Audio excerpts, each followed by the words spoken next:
ओम नमो भगवती वासुदेवाय। हरे कृष्णा। दोस्तों, आज हम जानेंगे इस वीडियो में कि योगिनी एकादशी का पारण कब और कैसे किया जाएगा, उसकी सही टाइम क्या है और विधि क्या है और किस विधि से किया जाएगा। कल भी एकादशी का व्रत रखा जा सकता है, क्योंकि धार्मिक मान्यताओं के अनुसार योगिनी एकादशी का व्रत रखने से पुण्य फल की प्राप्ति होती है। वही योगिनी एकादशी की पूजा ही नहीं, पारण का भी शुभ मुहूर्त देखा जाता है। आज और कल विष्णु भक्त योगिनी एकादशी का व्रत रख प्रभु की आराधना करेंगे। धार्मिक मान्यताओं की माने तो योगिनी एकादशी का व्रत रखने से पुण्य की प्राप्ति होती है। तो भक्तों, आइए जानते हैं कि योगिनी एकादशी का पारण कब और कैसे किया जाएगा। तो सबसे पहले जान लेते हैं कि सही टाइम क्या है।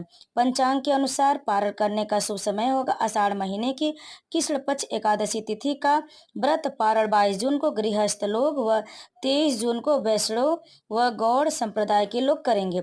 22 जून को पारण व्रत तोड़ने का शुभ मुहूर्त दोपहर में 1:47 से शाम 4:35 तक रहेगा।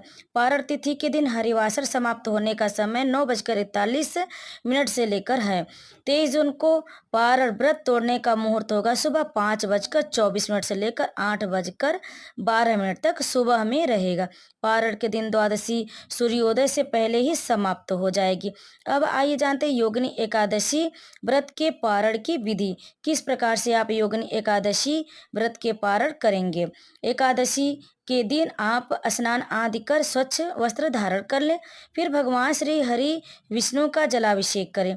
प्रभु को पंचामृत सहित गंगा जल से अभिषेक करें। अब प्रभु को पीला चंदन और पीले फूल अर्पित करें। मंदिर में घी का दीपक प्रज्वलित करें।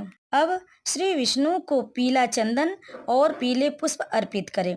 मंदिर में घी का दीपक प्रज्वलित करें। फिर ओम नमो भगवते वासुदेवाय मंत्र का जाप करें। पूरी श्रद्धा के साथ भगवान श्री हरि विष्णु और लक्ष्मी जी की आरती करें।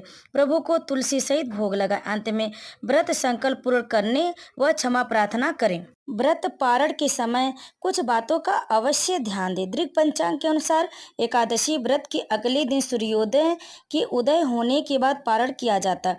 एकादशी व्रत का पारण द्वादशी तिथि समाप्त होने से पहले करना जरूरी माना जाता है। अगर द्वादशी तिथि सूर्योदय से पहले समाप्त हो जाती है तो एकादशी व्रत का पारण सूर्योदय के बाद ही किया जाता है। द्वादशी तिथि के भीतर पारण न करना शुभ नहीं माना जाता है। एकादशी व्रत का पारण हर वासर के दौरान भी नहीं करना चाहिए। जो विष्णु भक्त व्रत कर रहे हैं उन्हें व्रत तोड़ने से पहले हरिवासर समाप्त होने का इंतजार करना चाहिए। हरिवासर द्वादशी तिथि की पहली 1/4 अवधि मानी जाती है। व्रत तोड़ने के लिए सबसे शुभ समय प्रातः काल का होता है। कुछ कारणों की वजह से अगर कोई प्रातः काल पारण करने में सक्षम नहीं है तो उसे मध्याह्न के बाद पारण करना चाहिए। एकादशी व्रत का पारण आमतौर पर चावल, फल, दही, घी, शहद या सूखे मेवे जैसे सात्विक चीजों से करना चाहिए।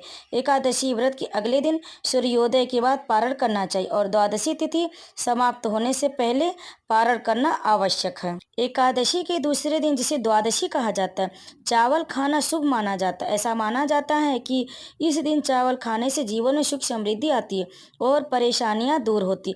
इसके अलावा द्वादशी को पारण कहा जाता है और इस दिन व्रत खोलने के लिए सात्विक भोजन किया जाता है, जिसमें प्याज, लहसुन, मांस, मछली, अंडे आदि तामसिक भोजन से परहेज किया जाता है।